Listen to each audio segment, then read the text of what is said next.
Hi, everybody. This is Jason Eagle, your natural health authority. Your natural health authority today with another show, and today we're going to do on chocolate. So, Jason Eagle, you can find my YouTube channel, which is Jason Eagle QRA. You can find my Facebook channel, which is Strategic Healing. My website is strategichealing.us. Like, subscribe, that whole shebang. I got a Patreon if you want to support me. So today we're going to talk about chocolate. Okay, it's coming up to Easter time, which is Easter is kind of the typical we associate with chocolate, especially the Easter bunny or the chocolate bunny and all that other stuff. Everybody thinks chocolate is a bad food and it's a junk food. And yes and no, yes and no, and it depends. It depends upon how you eat it, what type you get. It also depends upon where you live. If you have ever I've gone all over the world, and I will tell you that Cadbury chocolate, which is, we come here in America and we can get, there's junk, crappy stuff, then there's middle of the road, then there's good stuff, then there's gourmet stuff, and even the gourmet stuff is not what you think, especially here in America. So Cadbury is a good example of fine chocolate per se. But Cadbury chocolate is not the same here in America as it is over in the UK, over in Great Britain, or as it is over in Sweden. All this stuff. The chocolate over in the UK is way chocolatier. It doesn't have as many ingredients in it, and so it actually tastes better. And then we go all over the world in terms of where we get really fine chocolate. And there's also kind of rustic, raw chocolate. Mexican chocolate is a good example of a raw, rustic. Some of the best chocolate I've ever had came from, there's a company in Ann Arbor called Zingerman's. And Zingerman's is known for sourcing the best foods from all over the world. They'll send people all over the world to find it. And in fact, they even went to Ecuador and Salvador and Nicaragua and all these other places, and they sell this what's called fair trade, which is they literally negotiate with the actual growers, and they will conscript. And then when it comes in the package, it comes in like a brown paper package, but it has the picture of the exact farmer on it, tells you exactly where it comes from. And each one was different, and they were amazing. When you get into chocolate, what it really comes from is what's called the cacao bean. When we get into, well, is it a superfood? Yes, it is a superfood, but it depends upon where it comes from and what you've done to it. Again, when you get into like Hershey's and all this other stuff. And then there's another thing, which is they also have what's called chocolate flavored. Okay, or which means it's not even real chocolate. So, like when you have the Easter bunny and you put stuff in for your kids and those little foil chocolate ones, that's cheap stuff. And in fact, a lot of it has the very minimalist amount of actually cacao or cocoa or chocolate. Because they can make artificial chocolate flavor, artificial vanilla flavor, which is called vanillin. Which is they're just chemicals, and then it's filled with the cheapest sugar, the cheapest ingredients. You might as well not have it because it really is junk. Okay, so but when we get into levels of what is really good, in its raw form. So let's talk about the chocolate plant. Okay, the cacao plant. It grows in tropical regions. Again, most superfoods come from tropical regions. Why? Because a superfood is, and one of the top things about what is a superfood in terms of the chocolate world is we're talking about antioxidants. We're talking about what's called polyphenols. The same thing as this whole debate about is coffee good? It's in the same thing. And in fact, coffee and chocolate often grow right next to each other.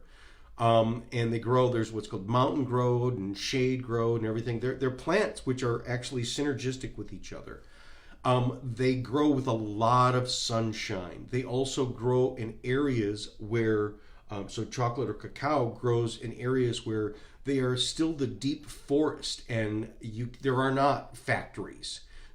So even Hershey's and other places will get their chocolate from these places where it's still grown the old ways, and you don't go in there with big machine harvesters. It's jungle. So, and it's some of the best cacao, the best chocolate comes from the forest. Now, then when it gets put on a truck and then taken to somewhere, and then they process it so they can take, so for instance, Hershey's or Cadbury or even Ghirardelli or something like that, which you think is great, is nothing compared to the real stuff. Because what they'll do is they overheat it and add other different, and over process it, and make it very, very smooth and type of stuff. But people who are in the gourmet world who really know really good cacao, some of the good stuff has a grittiness to it, has a toothsomeness to it, because it is, you can bust the stuff open with your teeth and release a little bit more of the flavors. Mexican chocolate, it tends to be kind of gritty, and but like there's nothing like a Mexican hot cocoa, like, because it has a little bit of cinnamon in it, and some of the cacao or the cocoa has a cinnamony type of flavor without any cinnamon in it.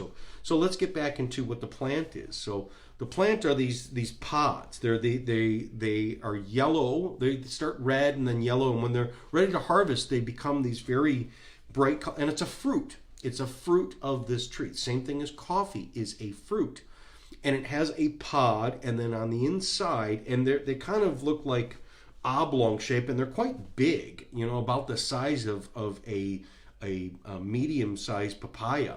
They can be quite big, which is maybe even like 8 inches long. You cut them open, and then inside there is this white type of pith, and then inside those pith, the pith is then surrounding the actual cacao pod. Now the cacao pod then has to be fermented. Okay, so anyone says that I'm eating raw cacao, there's no such thing as really raw cacao, because everything has heat added to it. Okay, so even the fermenting process is what, typically one of the things that they do is they will remove the pod. Now there's some of the more artisanal ones where they will actually leave the pith on. And some of the best chocolate I've ever had in my life came from David Wolf. Way back years and years ago, he made this.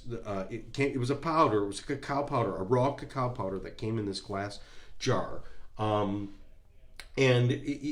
what did he call it? Sacred chocolate. Because again, when you go back to where the Aztecs drank it, they did not drink it with sugar. They just drank it in hot water, and it was a tonic, and it was like a superfood, and it would really give them super energy. Along the same thing, which is when they were hiking in Colombia or in the Andes, they would also chew on cocoa or cocaine, the cocaine leaves, which they never did cocaine, which is they didn't process it into the powder. They would chew on the leaves, and they would also do cacao because it allows you to have super oxygenation of your blood, so you can walk up at high altitudes, and without eating very much and without having to do a bunch of sugar, you have just this powerhouse of energy.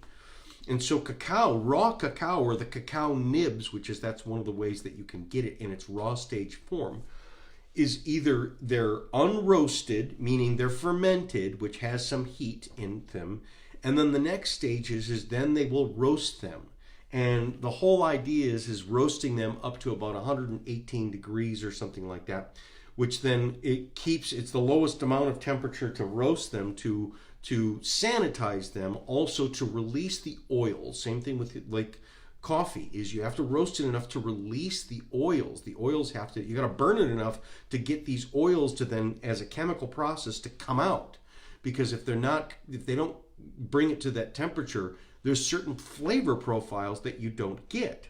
So really good cacao is also roasted up to that, and then they can leave them in the nib stage. Nibs, they look like little black almonds, and you can get them with the skin on them. Oh, and I was going to say too, let me go back to that David Wolf. David Wolf, say what you want about him. This guy knows chocolate. This guy knows avocados. This guy knows noni.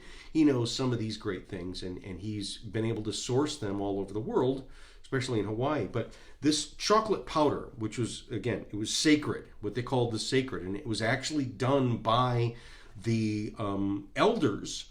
They produced it for him, and these elders would have nothing to do with Hershey's or Cadbury or anything like that. They're like, get away. But if you know what you're doing and you are come with great honor, then they'll release it to you. Well, I bought this chocolate that was a powder, and then I would add it into smoothies. But one time I decided I had a dinner party, and I was going to go all German. I had some church friends come over, and I'm, what kind of food they like? Oh, like German. So I did like a schnitzel, and then I made this German coffee cake. This German coffee cake that actually I made it, from scratch, every single bit of it, and it takes like 3 days to make it. Super intensive, and it had what's called Kirsch in it, or Kirschwasser, which is this German cherry liqueur. And you would I make the chocolate, and I bake the chocolate cake with my own cacao in it, or that own cocoa, and I use that stuff. And then you also have to put some espresso, brewed my own espresso, and then you soak it with this Kirsch, which is this cherry liqueur, and then and it was, everyone that had it, it was the best. And then probably about 6 or 7 months later, I made another batch, but I used regular chocolate powder. Same thing from scratch. The only thing is different is I didn't use that same type of chocolate. It was very expensive, and it just didn't taste the same. It was not, and that stuff was spectacular. It was so great. And then the other best raw cacao that I ever had was another David Wolf product. I don't even know if he makes it anymore, but what it was is you would get the cacao nibs, and instead of having that pith removed, that pith it's like a white coating, then it was dehydrated. So it was like this gummy that was around it, and you would bite into it, and it was super sweet.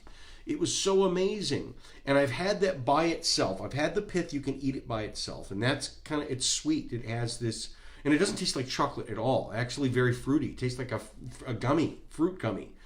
But when you eat it with the chocolate, so when you eat it in its whole stage form, which normally when we get to chocolate, all of that stuff has been removed and it's separated, and then it's recombined in different ratios and stuff like that.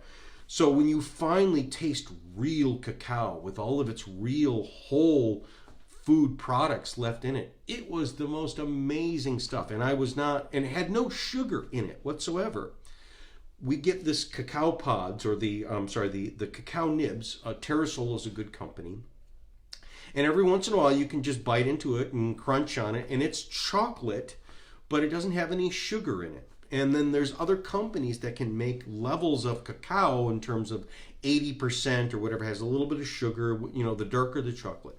So when you get into when is it a health food, is the darker the chocolate, the more cacao that's in it, the more raw stage that it's in, where you're enabling all of these different properties.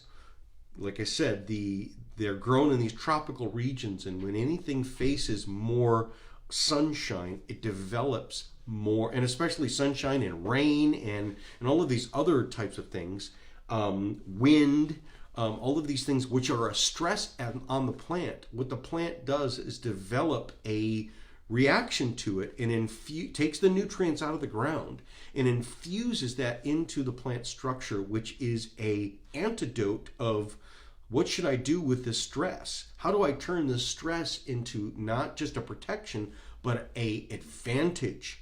Like Tai Chi. When someone's coming after me and punching me, how do I turn that punch into I punch them back with the force that they hit me with, and I'm not hitting them, they're just hitting themselves. Why are you hitting yourself? That's what an antioxidant is.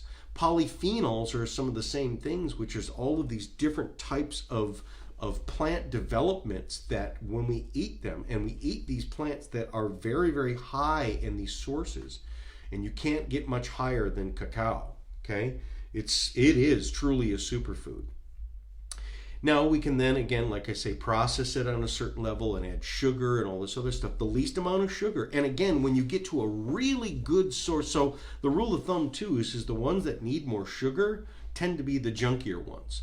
there's different levels of quality of the cacao beans. You can buy the grade AA, or you can grade B, and typically the big corporations they're buying grade B and C and everything lower grade stuff because it's cheaper for them, and then they add more sugar to it, and you can mimic the good flavor, but a true good flavor of real chocolate, real cacao, actually has minimal sugar, if no sugar whatsoever. I did the mistake when I was a kid the very first time I ever had raw cacao or raw chocolate I was going to make my own chocolate milk and or hot chocolate, but it was the baking, and I put that in some hot water and drank it and didn't add any sugar. It's like, oh, it was just like, I remember almost puking, and it was like, wow. But now if I were to do that same thing, because I've developed the palate for it, now I would have a higher quality, but I can handle that, and in fact I can appreciate it. I like it. When we get into milk chocolate and other stuff, yes, I prefer milk chocolate if I'm going for like the chocolate flavor, right? But again, it's more diluted and it has more of a creamy type of flavor, and it's more added into it. Now I'm getting to the point of where my taste buds prefer a darker chocolate, and I'm starting to develop my palate in that. Again, as I said, there's companies out there. You can get raw chocolate. You can get raw cacao. You can get the chocolate that comes from other parts of the world. Like I said, is places like Nicaragua. I mean, there is really gourmet chocolate that comes from, and it's not just Switzerland that makes it. Keep in mind, Switzerland, where do they get their chocolate? They don't grow it there. They don't grow it in England. It's all grown in these tropical regions, and they have to export them or import them there. Well, you can go directly to the source. A really good, the Mexican adobo or I can't think of the name. The mole sauce, the really dark mole sauce, is because it has chocolate, like a chicken mole. A really good mole is like, wow, it's just amazing. A chicken mole, it actually has chocolate in it. Chocolate chicken. Oh, it's amazing. So chocolate and cacao can be also paired with all of these things. Like say pairing a good chocolate with a good cheese and a good wine, because it marries with these different types of flavors. But the rule of thumb too is the least amount you do to it not only preserves all of the antioxidants and the polyphenols and all the other great qualities of it, but also preserves the flavor. So that answer to that question, is it junk food? Well, it's junk food depending upon who you buy it from and what's been done to it. And again, like I said, many times when they have to do something to it, it's because the roaster overburned it, because they roasted it, and that's what will happen. Is they'll have just like coffee roasters, they'll have the batches where it's a fine science, and sometimes based upon this particular one, this batch, we burned it, and do they throw it out? No, they don't throw it out. They just add more sugar to it, and dilute it and spread it out, and so nothing goes to waste. But the best, real good stuff that gets set aside, and again, going to some more of the artisanal stuff, and like I said, I recommend Zingerman's has a really good website, and there's other companies like that. But you can go on their website and buy that stuff, and you're supporting the local growers. You're supporting the what's called the fair trade, which is, it's not going to a middleman, it's going directly to those people in those areas, and they are preserving it. They were preserving the old ways. And even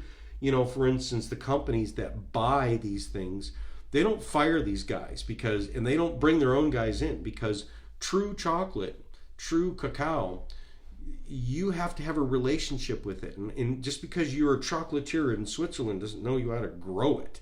And in fact, they still keep these guys on board. And the good stuff is, you don't want to mess with the old ways. And and these old ways, they're not going to train new people. They're not going to train a foreigner.